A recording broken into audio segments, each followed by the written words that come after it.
শুভ নববর্ষ বন্ধুরা, আজকে করব মটন কারি। আমি যেভাবে করছি সবাই করতে পারবে। দেখো, প্রথমে মশলাগুলো একটা পাত্রে নিয়ে নেব। পেঁয়াজ কুচি, রসুন থেতো, আদা বাটা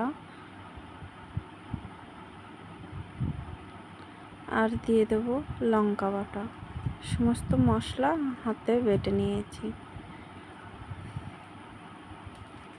আর লবণ, হলুদ আর সরিষার তেল দিয়ে মশলাটা সুন্দর করে মেখে নেব।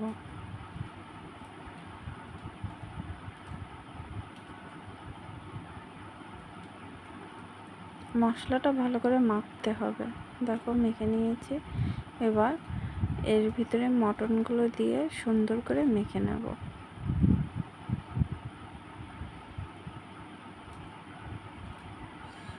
এটা জিরে আর ধনিয়া বাটা দিয়ে দিয়েছি, একসাথে বেটে নিয়েছিলাম। দেখো, সুন্দর করে মাখানো হয়ে গেছে। এবার প্রেসার কুকারে যেহেতু মাংসটা করব, অল্প তেল দিয়ে দিলাম। ফোড়নে দেব গোটা জিরে, শুকনো লঙ্কা আর তেজপাতা। আমি আলু ভেজেছিলাম, 2টো আলু থেকে গেছে আমার প্রেসারে। দেখো, এবার মশলা মাখানো মাংসগুলো দিয়ে দেব।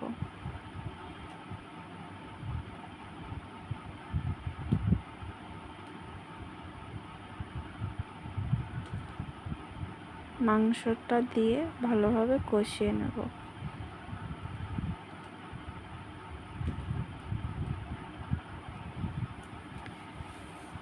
আমি মটনটা ঢাকা দিয়ে দিয়ে কষাবো।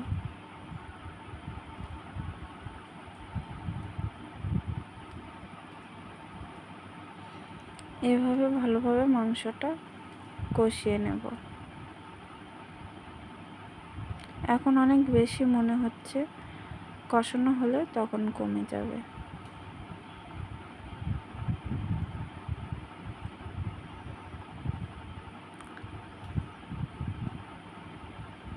দেখো, আমি এভাবে ঢাকনা খুলে অনেকবার কষিয়ে নিয়েছি। এভাবে ভালোভাবে যাতে মশলার সাথে মাংসটা ভালো করে মিক্সড হয় সেইভাবে কষিয়ে নিয়েছি। মাংস থেকে জলও ছেড়ে দিয়েছে।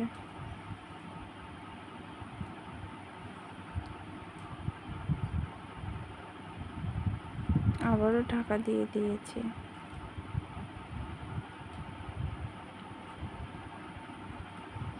দেখো, তেল ছাড়তে শুরু করেছে।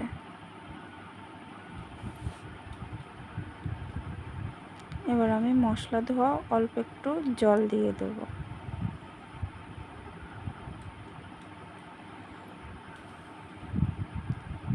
আর দিয়ে দেব ভেজে রাখা আলু আর গোটা রসুন। ভালোভাবে মাংসের সাথে মিশিয়ে নেব।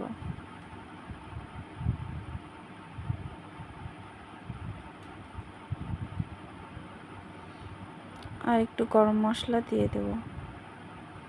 দিয়ে প্রেসারের ঢাকনা দিয়ে আটকে দেব।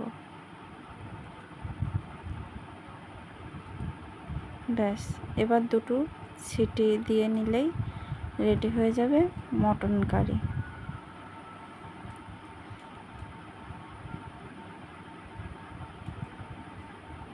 তো দেখো, সম্পূর্ণ অন্যভাবে করলাম। যে কেউ এভাবে করে নিতে পারবে। তো আমার রান্না কেমন হয়েছে? ভালো থেকো, টাটা।